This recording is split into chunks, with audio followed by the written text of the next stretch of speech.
Assalamualaikum warahmatullahi wabarakatuh.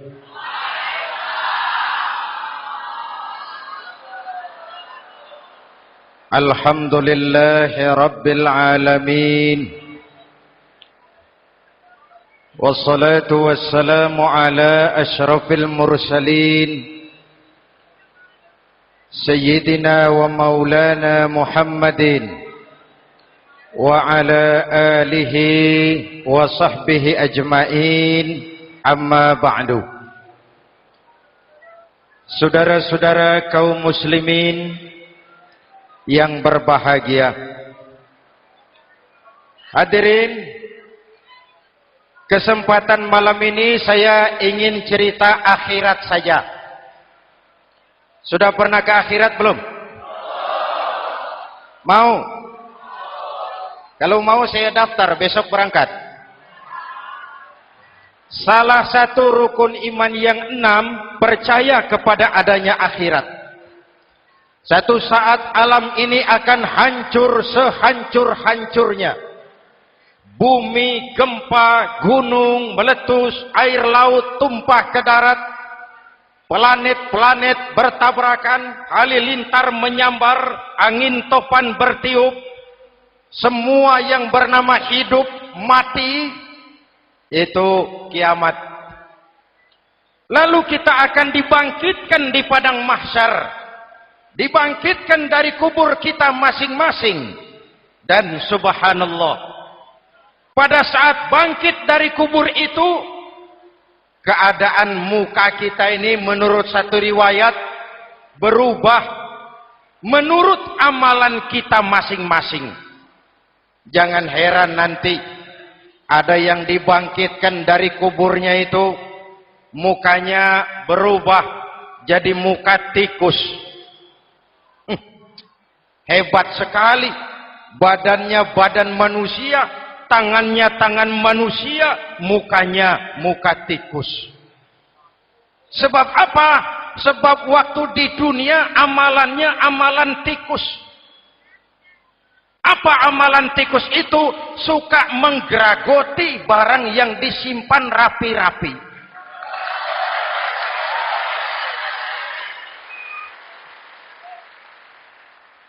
Itu nanti koruptor-koruptor yang menggeragoti uang rakyat. Itu nanti bangkit mukanya muka tikus. Na'udzu. Saudara lihat, oh ini yang geragoti uang rakyat mukanya muka tikus. Ada lagi yang bangkit dari kubur, mukanya itu berubah jadi muka harimau. Kenapa? Waktu di dunia amalannya amalan harimau. Apa harimau itu? Mau menang sendiri, keras kepala, kupeh. Di mana ada hutan, rajanya pasti harimau. Padahal hutan belum pernah bikin pemilihan umum. Betul? Tapi harimau tidak peduli. Ada pemilihan umum atau tidak, saya raja hutan. Setelah naik jadi raja di hutan, harimau bukan melindungi rakyatnya, malah makanin rakyatnya.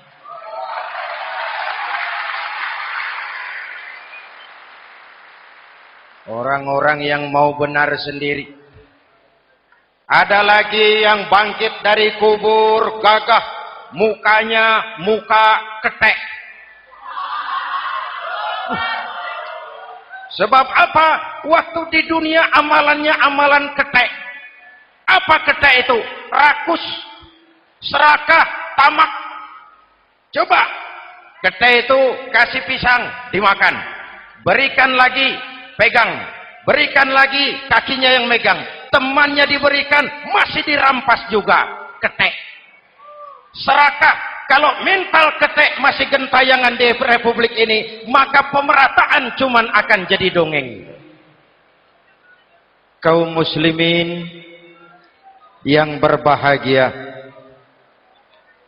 Pada saat itu di akhirat nanti, setiap orang sibuk dengan urusannya sendiri-sendiri. Boleh jadi setiap kita lalu akan dimintakan pertanggunggan jawab. Boleh jadi orang tua tidak sempat lagi mengingat anaknya. Saudara tidak lagi sempat memikirkan saudaranya. Tiap orang akan dimintakan pertanggungan jawab. Dalam kondisi seperti itu, Rasulullah mengajarkan sab'atun yudhilluhumullahu yawma la dhilla illa zilluh. Ada 7 golongan manusia yang di akhirat nanti akan langsung mendapat perlindungan dari Allah Subhanahu wa taala. Orang lain sibuk, dia tenang. Orang lain resah dan gelisah, dia ayem. Kenapa? Mendapat perlindungan dari Allah. Sebab ketika di dunia, ia memberikan perlindungan kepada orang banyak. Siapa mereka? Mudah-mudahan kita termasuk salah satu di dalamnya. Mencari perlindungan Allah lebih-lebih dalam situasi sekarang ini. Pertama, imamun adil.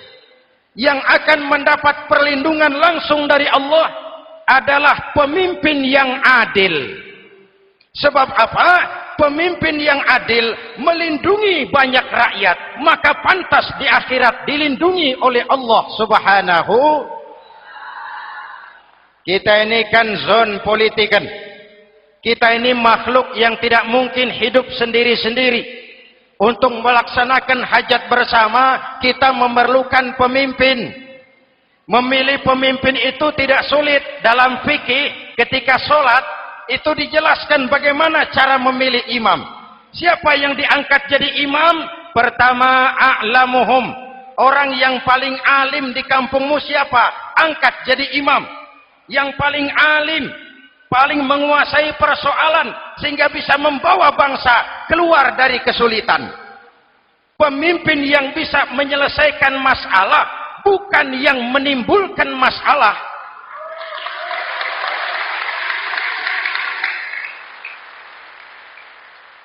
Apalagi kalau pemimpinnya jadi masalah. Bagian dari masalah. Ini namanya pengurus jadi urusan. A'lamuhum. Pak, di kampung saya ada 2 orang, alimnya sama. Yang mana yang jadi imam? Afsahuhum, yang lebih fasih lidahnya, yang paling pandai menyuarakan aspirasi rakyatnya, punya sense of crisis. Yang satu alim tapi pelo. Yang satu alim tidak pelo, yang tidak pelo jadi imam. Kenapa tidak sah orang fasih bermakmum kepada imam pelo? Pak, ini imam pelo, makmum pelo semua, sah. Namanya kampung pelo. Aduh Pak, ini 2 orang alimnya sama, fasihnya sama, yang mana yang jadi imam? Aktsaruhum sinnan, yang lebih tua umurnya, senioritas baru dihitung. Lahirnya bareng Pak. Yang mana yang jadi imam? Awaluhum hijratan, yang lebih dulu tinggal di situ, yang punya semangat nasionalisme yang tinggi, yang cinta kepada bangsa dan rakyatnya. Sudah ada imam, sudah, ayo azan. Apa azan itu? Proklamasi. Salat mau dimulai. Sudah azan? Sudah. Qobliyah 2 rakaat, qobliyah. Apa qobliyah itu? Dulu ada namanya Panitia Persiapan Kemerdekaan Indonesia. Qobliyah. Sudah qobliyah? Sudah. Luruskan shaf. Atur barisan yang lurus. Rapatkan barisan. Apa ini? Bentuk pemerintahan yang kompak, bersih, berwibawa. Jangan sesama elit saling tawuran.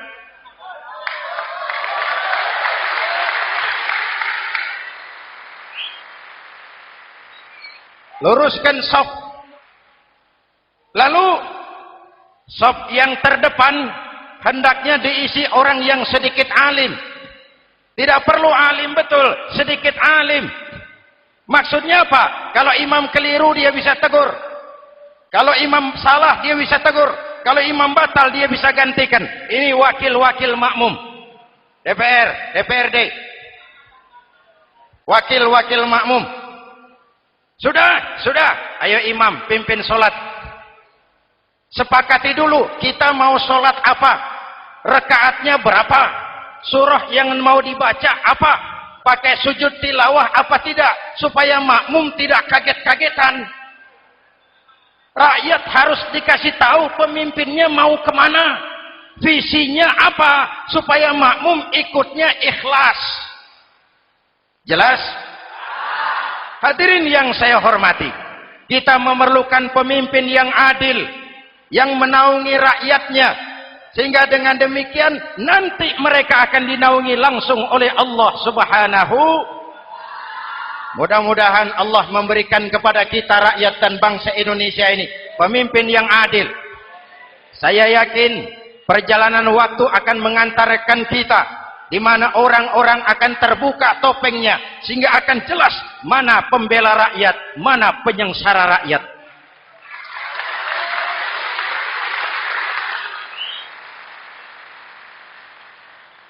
Lalu sebenarnya tiap kita ini kan pemimpin. Pak Lurah pemimpin di kelurahannya, Pak Camat pemimpin di kecamatannya, kepala suami pemimpin di rumah tangganya, anak muda pemimpin bagi dirinya. Dan setiap kita akan dimintakan pertanggungan jawab tentang apa yang kita pimpin. Marilah setiap kita berusaha menjadi pemimpin yang adil. Satu.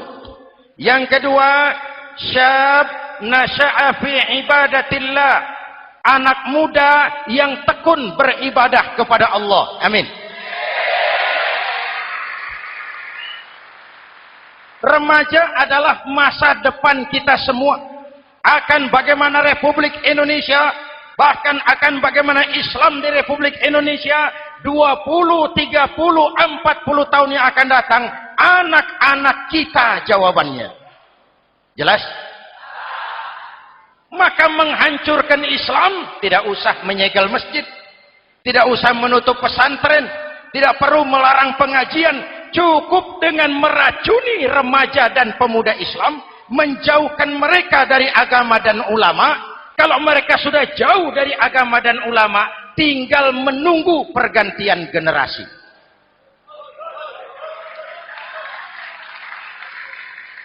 Maaf, kalau yang sudah 60 tahun ke atas, itu saya anggap angkatan selamat.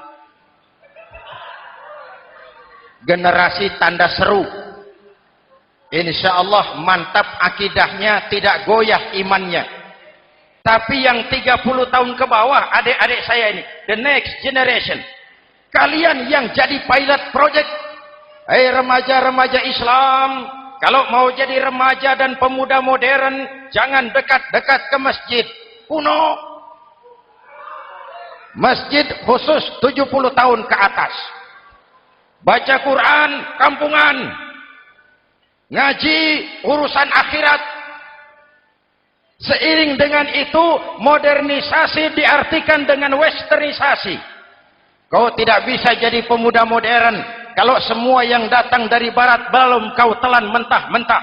Kau harus bisa bergaul seperti orang barat, berpakaian seperti orang barat, berumah tangga seperti orang barat, makan minum seperti orang barat. Kalau nyanyi lagunya lagu barat yang orang lain nggak ngerti, kamu juga nggak tahu. Mengalirlah narkoba dalam segala bentuknya.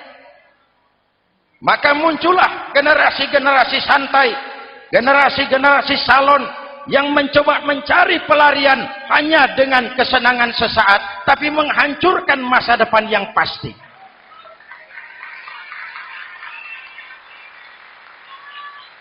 Maka mengalirlah free love, free sex, Samenleben, hidup bersama di luar nikah alias kumpul. Ya sama saja, kumpul kebo, kumpul embe itu sama. Hadirin yang saya hormati, kalau sudah hancur, tinggal menunggu pergantian generasi. Oleh karena itu, adik-adik saya, para remaja, para pemuda, kalian harapan kami semua. Di pundak kalian, kami pertaruhkan hari depan bangsa dan negara ini. Hidup cuma putaran menunggu giliran. Ada saat datang, ada waktu pergi. Ada hari lahir, ada saat kembali. Ada hari dilantik, ada saat untuk menyerahkan jabatan. Hidup cuma sekadar menunggu giliran. Karena itu kepada kalian saya ingatkan satu ucapan orang bijak. Hai anak muda, berpikirlah kau di waktu pagi. Bekerjalah di waktu siang. Makanlah di waktu sore. Dan tidurlah di waktu malam. Berpikir di waktu pagi. Belajar mumpung masih muda. Bekerjalah di waktu siang. Amalkan ilmu itu setelah dewasa. Makanlah di waktu sore. Hari tua tinggal menikmati hasilnya. Tidurlah di waktu malam. Matilah dengan tenang. Kalau pagi kau tidak berpikir, nanti siang kau tidak akan bisa bekerja. Kalau siang tidak kerja, nanti sore mau makan apa? Kalau sore tidak makan, alamat malam enggak bisa tidur.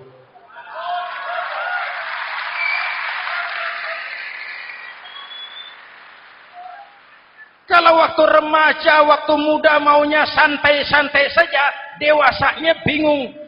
Kalau dewasanya bingung, hari tua terlunta-lunta.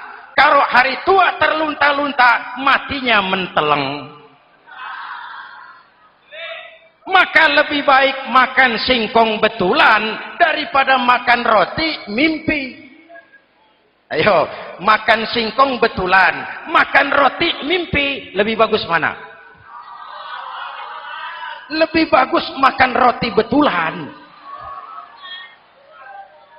Kalau perlu, lebih baik sekolah sambil dagang koran, sekolah sambil parkir mobil, sekolah sambil semir sepatu, daripada petatang peteteng tanpa prospek hari depan yang ada artinya.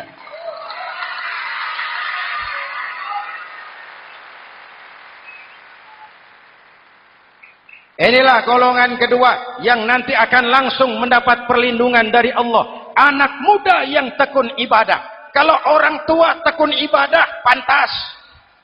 Orang tua rajin ibadah, tidak istimewa. Masya Allah Pak, itu orang tahajudnya hebat, wirid yasinnya mantap, puasanya luar biasa, zikirnya mantap. Umurnya berapa? 70. Wajar. Lalarwi sanjo. Sudah larut senja. Kalau 70 masih jadi preman, kapan tobatnya? Tapi kalau ada anak muda, darahnya masih mengalir dengan panas, keinginannya masih sejuta khayal, dia bisa salurkan di jalan Allah, itu amat disukai Allah, dan itu akan mendapat perlindungan langsung dari Allah Subhanahu.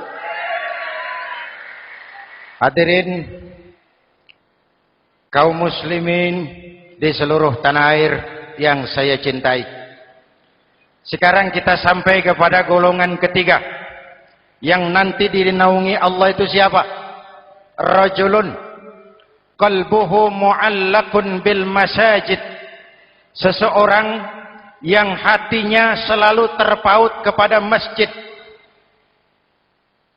Masjid memang tempat melaksanakan sholat, tapi lebih dari itu dia adalah pusat kegiatan umat.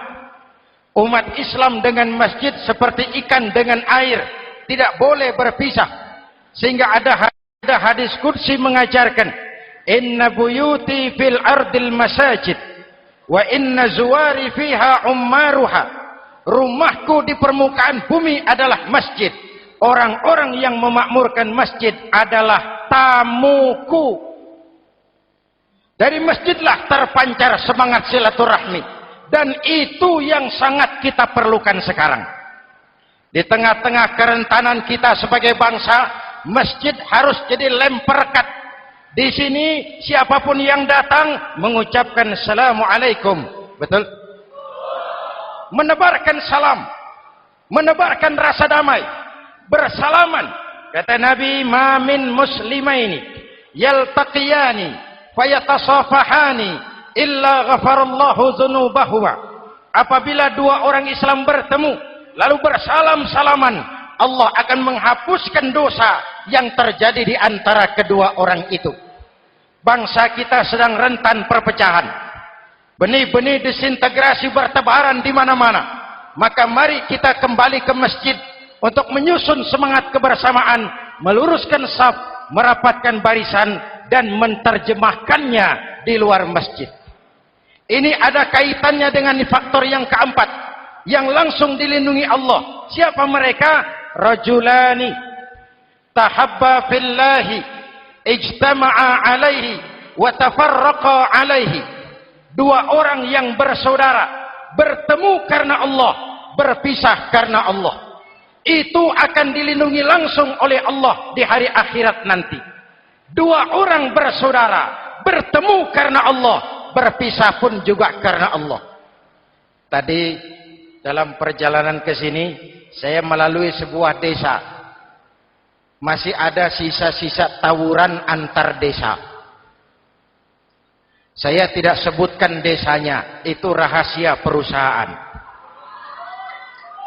Saya cuma prihatin, siapa lawan siapa, siapa yang kita bakar rumahnya, siapa yang kita sambiti dengan batu, siapa yang kita rugikan, padahal urusannya kadang-kadang sepele. Di satu desa misalnya, cuma urusan kaset jadi tawuran antar desa. Ini kan hal yang sangat sepele. Padahal Nabi mengajarkan dengan keras, kalau dua orang Islam saling bertengkar, al-qatil wal maktul finnar. Yang membunuh dan yang dibunuh, dua-duanya neraka.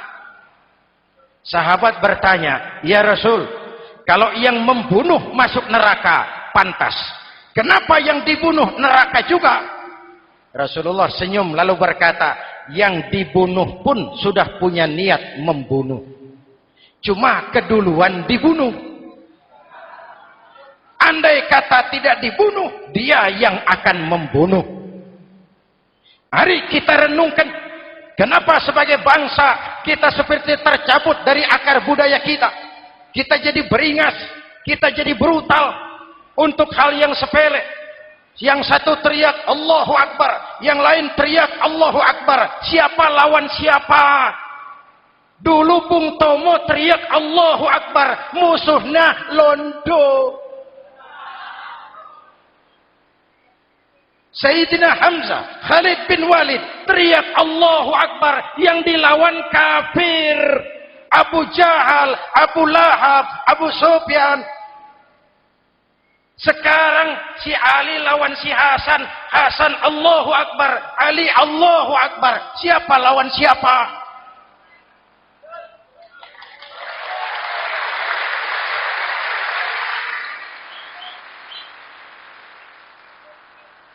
Kenapa kita jadi begitu mudah menggunakan nama Tuhan untuk melampiaskan ambisi pribadi?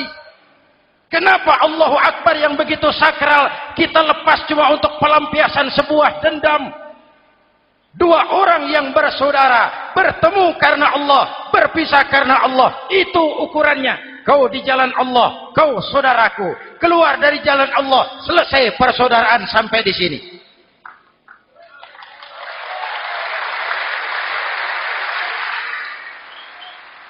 Hadirin, lewat mimbar ini saya kembali menekankan, mari kita pelihara kerukunan. Pertama, rukun antar umat seagama. Sesama muslim harus bersatu. Yuk, kita rukun yuk. Kita kompak yuk. Kita bersatu yuk.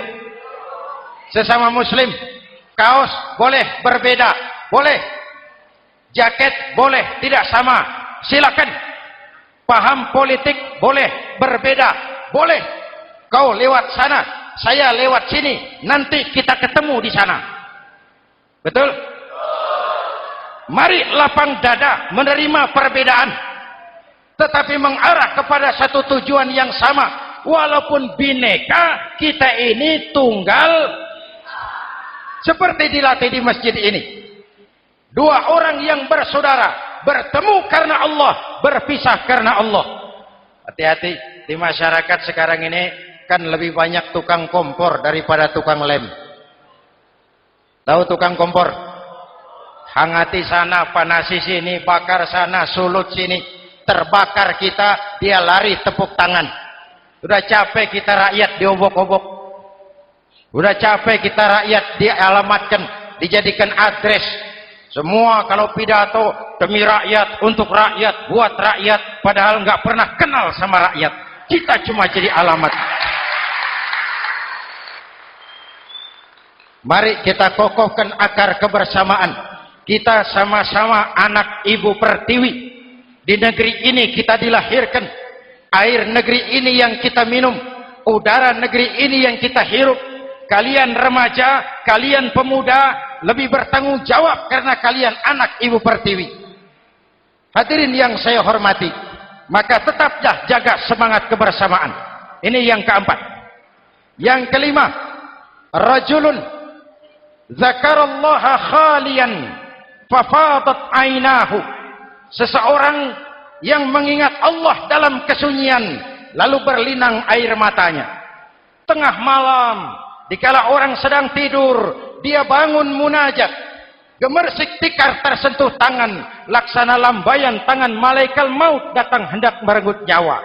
Terbayang dosa yang pernah dia kerjakan, air mata berurai membasahi pipi tanpa terasa.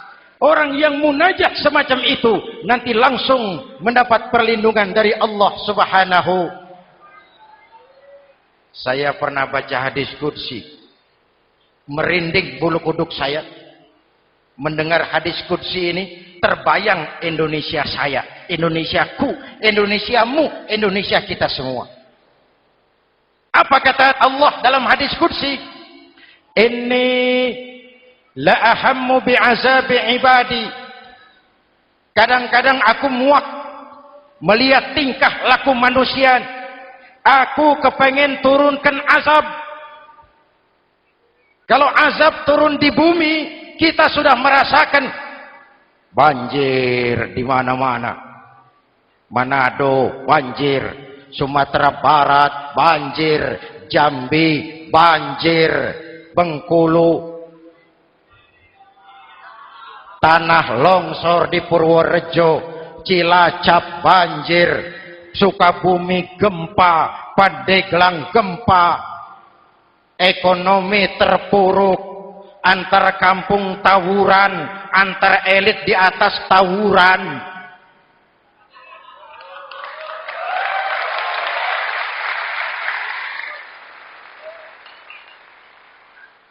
Hutang numpuk. 40% APBN kita ini sekarang cuma untuk bayar hutang. Itu pun dengan asumsi dolar 7.000, 9.000, artinya sekitar 50% APBN kita untuk bayar hutang. Untungnya sekarang ini yang agak menolong, harga minyak membaik di pasaran internasional. Hadirin yang saya hormati, ini lagi ngomong apa saya sih? Aku pengen turunkan azab, tetapi kata Allah, ketika aku melihat orang-orang tua yang sujud di keheningan malam, bayi-bayi tanpa dosa masih menyujud. Ada hadis qudsi mengajarkan, inna buyuti fil ardil masajid wa inna zuwari fiha ummaruha. Rumahku di permukaan bumi adalah masjid. Orang-orang yang memakmurkan masjid adalah tamuku. Dari masjidlah terpancar semangat silaturahmi. Dan itu yang sangat kita perlukan sekarang. Di tengah-tengah kerentanan kita sebagai bangsa, masjid harus jadi lem perekat. Di sini siapapun yang datang mengucapkan assalamualaikum. Betul? Menebarkan salam, menebarkan rasa damai, bersalaman. Kata Nabi, ma min muslimaini yaltaqiyani fayatasafahani illa ghafarallahu dzunubahuma. Apabila dua orang Islam bertemu, lalu bersalam-salaman, Allah akan menghapuskan dosa yang terjadi di antara kedua orang itu.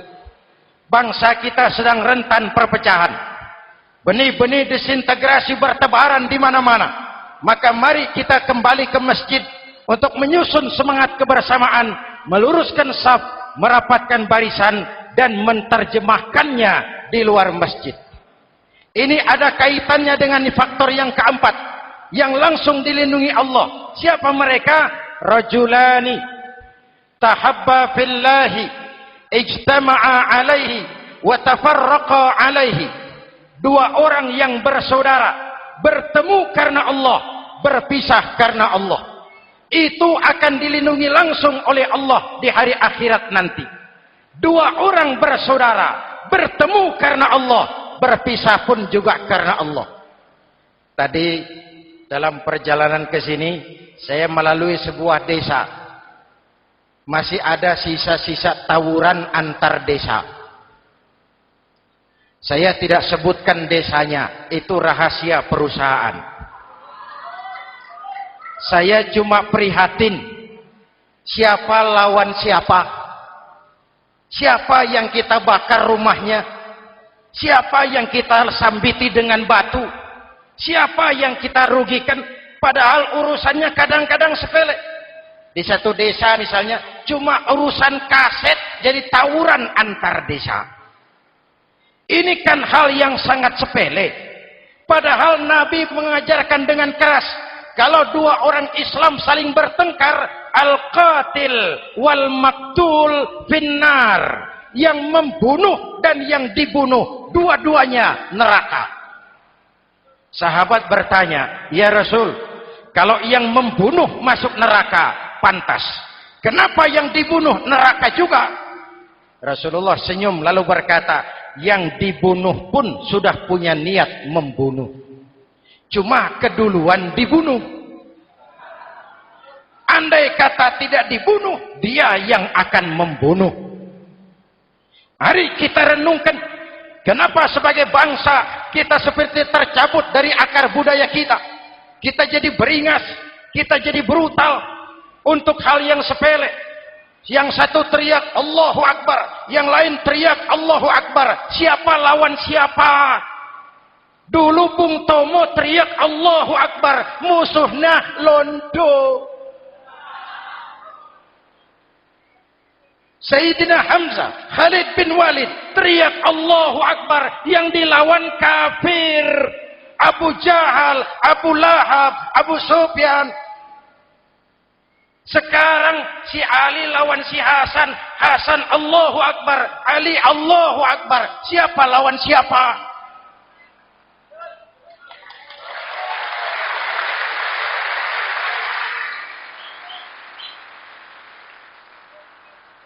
Kenapa kita jadi begitu mudah menggunakan nama Tuhan untuk melampiaskan ambisi pribadi?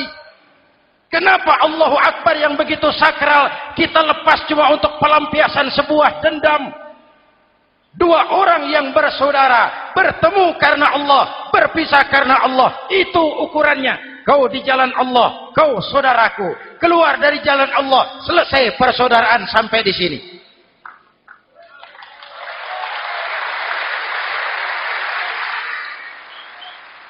Hadirin, lewat mimbar ini saya kembali menekankan, mari kita pelihara kerukunan. Pertama, rukun antar umat seagama. Sesama muslim harus bersatu. Yuk, kita rukun yuk. Kita kompak yuk. Kita bersatu yuk. Sesama muslim, kaos boleh berbeda, boleh. Jaket boleh tidak sama, silakan. Paham politik boleh berbeda, boleh. Kau lewat sana, saya lewat sini, nanti kita ketemu di sana. Betul? Mari lapang dada menerima perbedaan, tetapi mengarah kepada satu tujuan yang sama. Walaupun bineka, kita ini tunggal. Seperti dilatih di masjid ini. Dua orang yang bersaudara bertemu karena Allah, berpisah karena Allah. Hati-hati, di masyarakat sekarang ini kan lebih banyak tukang kompor daripada tukang lem. Tahu tukang kompor? Hangati sana, panasi sini, bakar sana, sulut sini.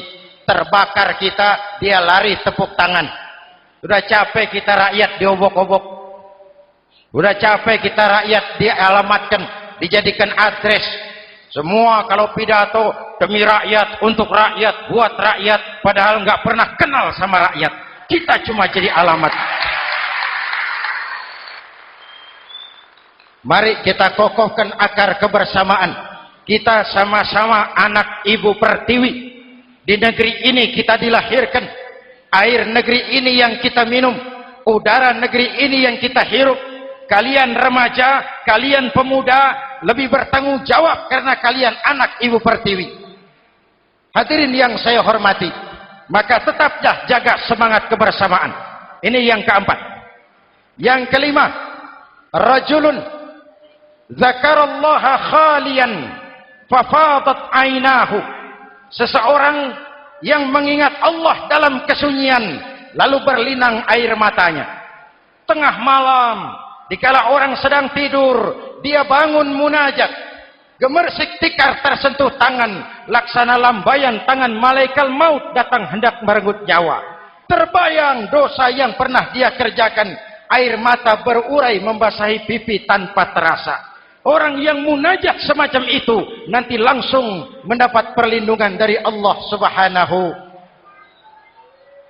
Saya pernah baca hadis qudsi, merinding bulu kuduk saya mendengar hadis qudsi ini. Terbayang Indonesia saya, Indonesiaku, Indonesiamu, Indonesia kita semua. Apa kata Allah dalam hadis qudsi?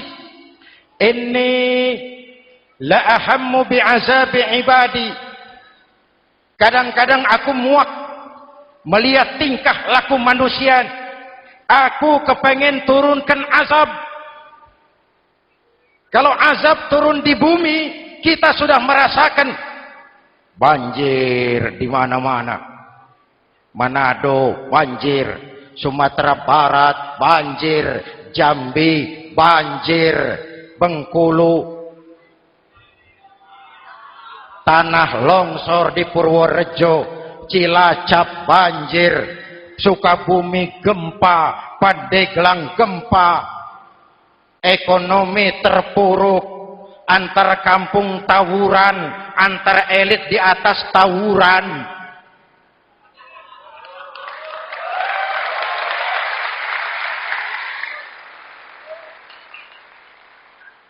Hutang numpuk. 40% APBN kita ini sekarang cuma untuk bayar hutang.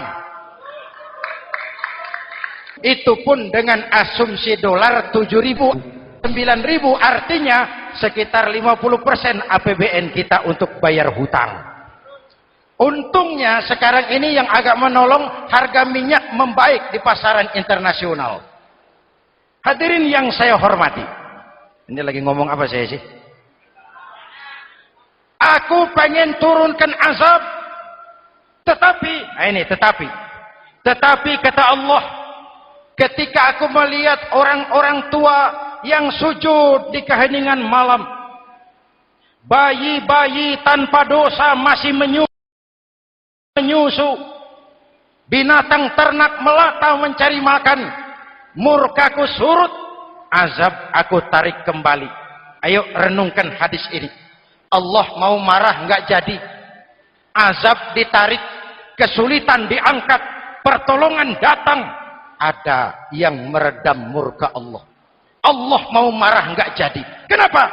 Orang-orang tua yang tengah malam sujud sambil berlinang air mata, itu yang meredam murka Allah. Yang ikhlas menangis kepada Allah, bukan menangis berdasarkan pesanan. Ini kan sekarang apa yang nggak bisa dipesan?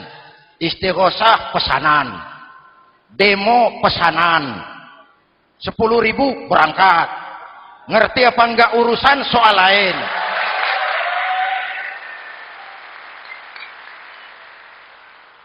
Jadi bukan demonstran, pekerja demo. Orang tua yang ikhlas nangis kepada Allah di keheningan malam, kita hutang jasa kepada orang-orang tua yang ikhlas seperti itu. Itu yang menjaga keselamatan bangsa. Allah mau murka enggak jadi, sepanjang masih banyak orang-orang tua yang sujud di tengah malam. Amin. Yang kedua, bayi tanpa dosa masih menyusu. Tanpa dosa. Binatang melata mencari makan.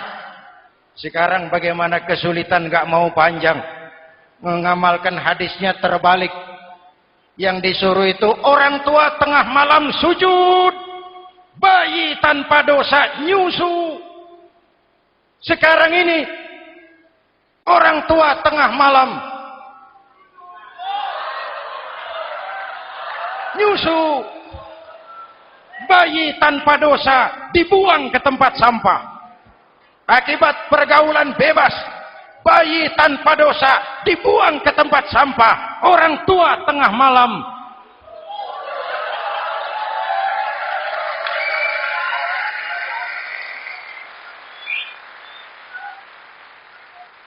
hadirin. Yang keenam, rajulun da'athum ra'atun zatu mansibin wa jamalin ila nafsiha faqala inni akhafu Allah rabbal alamin.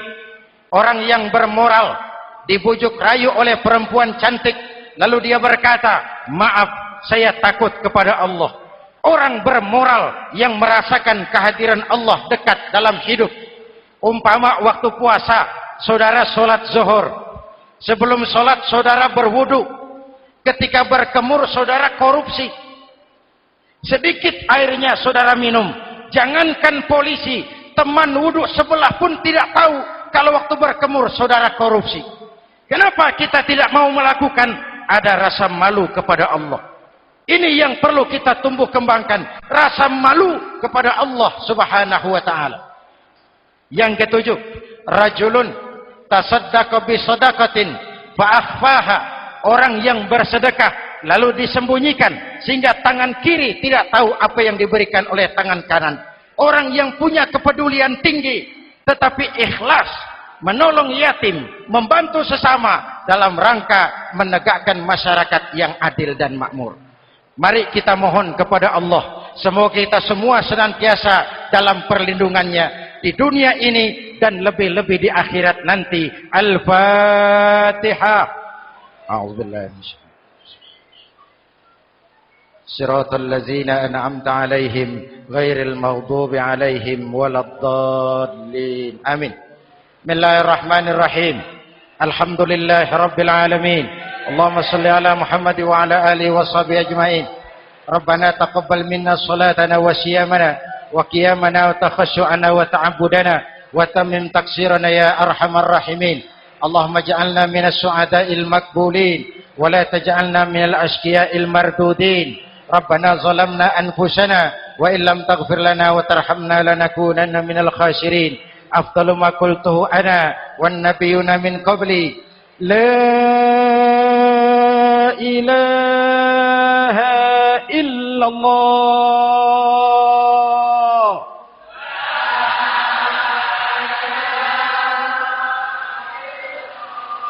La ilaha illallah.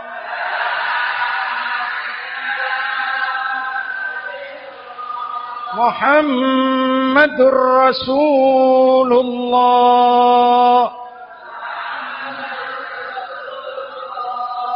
Kalimatu haqqin 'alaiha nahya wa 'alaiha namut wa 'alaiha nubashu insyaallah minal aminin wa akhiru da'wana alhamdulillahi rabbil alamin. Assalamualaikum warahmatullahi wabarakatuh.